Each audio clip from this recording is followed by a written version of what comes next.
Dear friends, it's a big honor for me to be together with so many prominent specialists and academicians and people of the spirit, especially in this very important moment in the development of our world.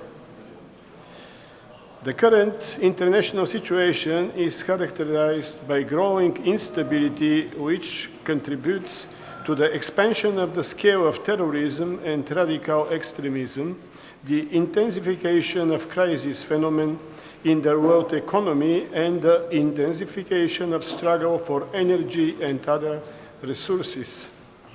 COVID-19 and its consequences and the Cold War turning into a hot one only lifted the curtain of the crisis processes that began long ago in all areas of the public relations, from the increasingly severe social imbalances and the inability of healthcare system to respond to the needs of the society through the devastating role in running the state of market liberalism as a balancer of public interest to the deepening tectonic shifts of the geopolitical layers of economic security and, no less important, of ecological balance on the planet.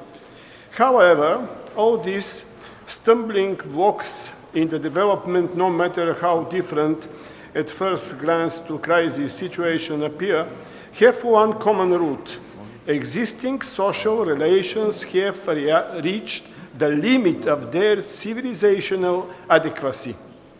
The new phase of historical development is outskirts of which humanity is approaching definitely requires a new social contract. Capitalism has completely exhausted its historical resources, and neoliberalism in all its manifestation is indeed the end not of history as a whole, but only of one of the pages that civilization is unfolding.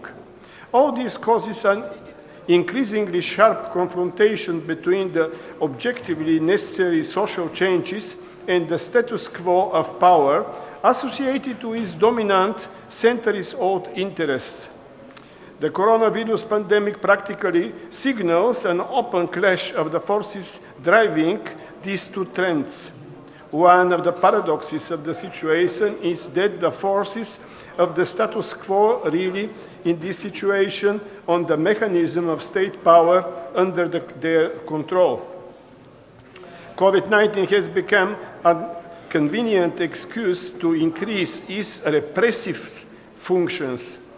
The influenza pandemic has grown into a pandemic of authoritarianism, and the ever-increasing game of which nationalism has become a tool to counteract the objective processes of internationalization.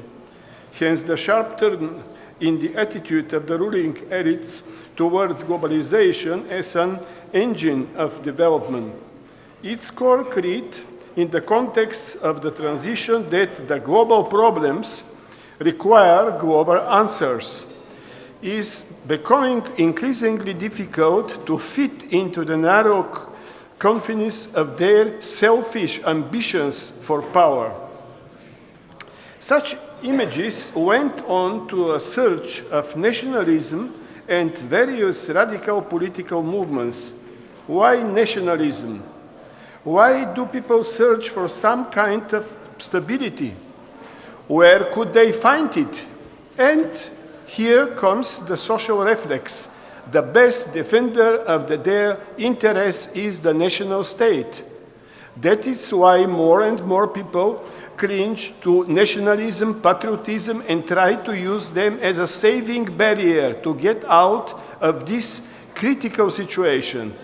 And this trend is manifested today everywhere in the world. Under its pressure, the ideas of nationalism are perceived more and more in mass propaganda by both right and left parties. National populism is becoming part of our daily routine. Therefore, despite the uncertainty of the situation, we can definitely say one thing. Today's military confrontation in its global course marks not only a turning point for our social, cultural, and political life, but also for international relations, for all integration communities, and for the all global network of economic and political institutions that more or less maintain world security. The economic crisis processes, the forced wars, and heralding new geostrategic and geopolitical cataclysm. To the purely economic inconsistency of the traditional raw material contradictions, all their global problems of our time come to force as difficult to resolve conflict knots. Instead of uniting the efforts of humanity towards greater harmony and security, they, in contrast to the normal logic, draw more and more new dividing lines in other matters. This, for its part, fits national selfishness, imperial arrogance, and religious intransigence.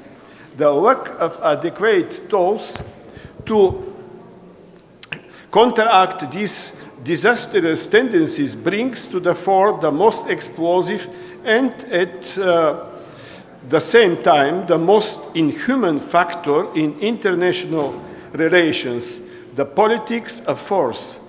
From an isolated phenomenon, military conflicts are beginning to turn into a daily routine. In due time, this leads to a chain reaction of large-scale regional military conflicts. There are now today around 25 in the world. Against this background, the ideological and practical impotence of the United Nations is becoming more and more clear. All this gives a reason to accept that today's structural crisis is only one of the manifestations of the civilizational transition of mankind.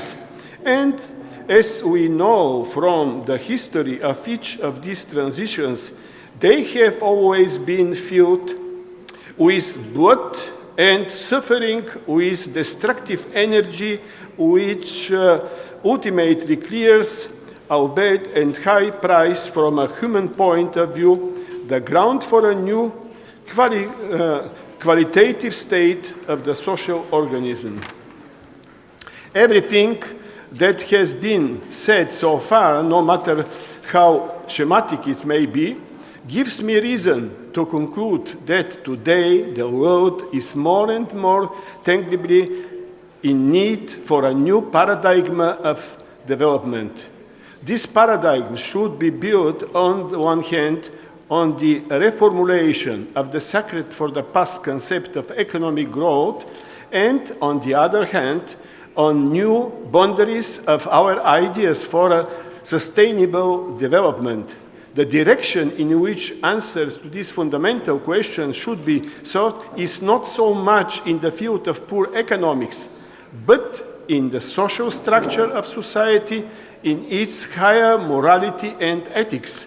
In this regard, it's extremely important to find a basis for uniting all South forces that are and potentially can be allies of maintaining and establishing peace on earth, harmony and mutual understanding between peoples. Today, in the condition of open military confrontation, the planet is on the verge of a new world conflict. The flames of war on the territory of Ukraine and increasingly insensate of sanctions actions by NATO and European Union against Russia, Belarus, and a growing number of their other countries threaten to return humanity to the most explosive years of the Cold War.